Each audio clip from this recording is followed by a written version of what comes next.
सायप्रसमध्ये आयोजित युरोपियन परराष्ट्र व्यवहार मंत्र्यांच्या अनौपचारिक बैठकीला परराष्ट्र व्यवहार मंत्री डॉक्टर एस जयशंकर सहभागी झाले। युरोपियन युनियन आणि प्रदेशासोबतचं भारताचं सहकार्य विविध क्षेत्रांमध्ये अधिक दृढ होत आहे। उदयोन्मुख बहुध्रुवीय व्यवस्थेमधील संधी, व्यावहारिक सहकार्य आणि सामायिक हितसंबंधांवर चर्चा झाली, अशी माहिती त्यांनी दिली।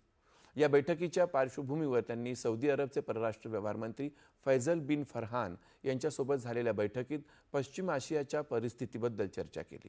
त्यानंतर त्यांनी युक्रेनचे परराष्ट्र व्यवहार मंत्री अँड्री सायबिहा यांच्याशीही चर्चा केली।